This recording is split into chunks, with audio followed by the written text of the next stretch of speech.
this is Lauren Fogelman from the Inner Game for Winning Athletes.com. I work with the highly driven, motivated athlete on having more focus, confidence, and the ability to effectively deal with distractions during competitions.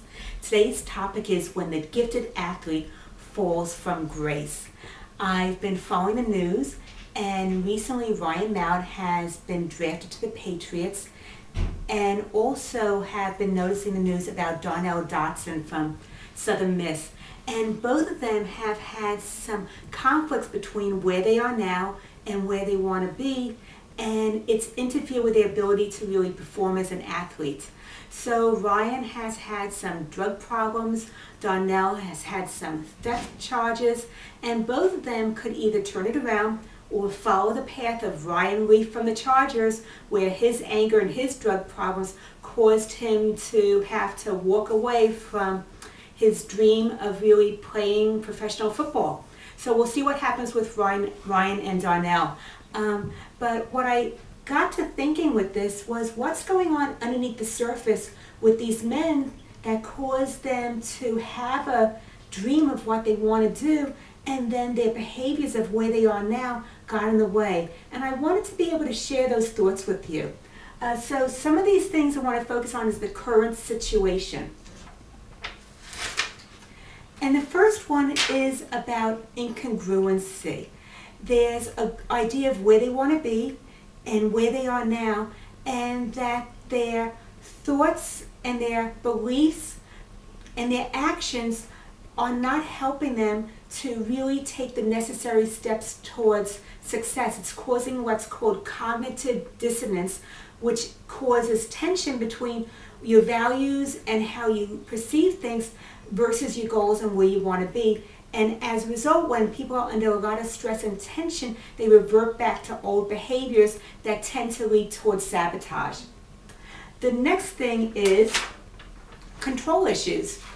A lot of times, the highly driven athlete has control issues. They want to be in charge.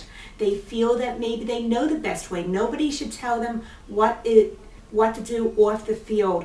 That's their business. And therefore, their perceptions and their beliefs about how things ought to be is really incongruent, once again, and affecting whether they're going to be able to continue to play or not in their sport. The third part is justified.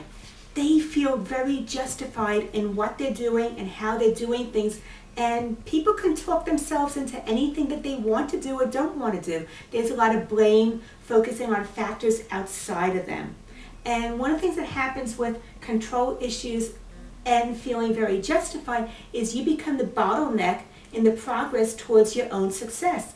Because to really be able to succeed, there needs to be personal growth and change that occurs as well as you move up the ladder of success and in rankings. So if those things are the problems, then what are the solutions? And the solution to the incongruency is alignment. That means that they need to be able to be open to looking at their beliefs, their thoughts, and their actions that are in conflict with the goals that they want for themselves. Otherwise, they might be out of a job.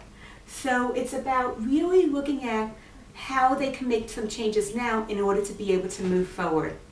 And then the next thing that they can do is be receptive to ideas and inputs and new ways of doing things, stepping out of the box from how you've always looked at things. We tend to have tunnel vision and get in a very comfortable space. But in order to really continue to grow, you have to be flexible and go with the flow as opposed to being resistant, fighting the tide. And the last part is personal responsibility. Instead of always going back to being justified where you're blaming people and looking at the situation and things outside of your control, look at your thoughts, your own actions, your beliefs. What are you doing? Take responsibility for that and be open to making some changes because of the fact you're so connected to your vision of where you want to be, you won't do anything necessary. If you're interested in knowing the 7 mistakes most athletes unknowingly make, go to my website, InnerGameForWinningAthletes.com, put in your name and your email address, and you'll get my free starter kit immediately. I am looking forward to talking with you next time. Lauren Fogelman in the Game for Winning Athletes. More focus, more wins.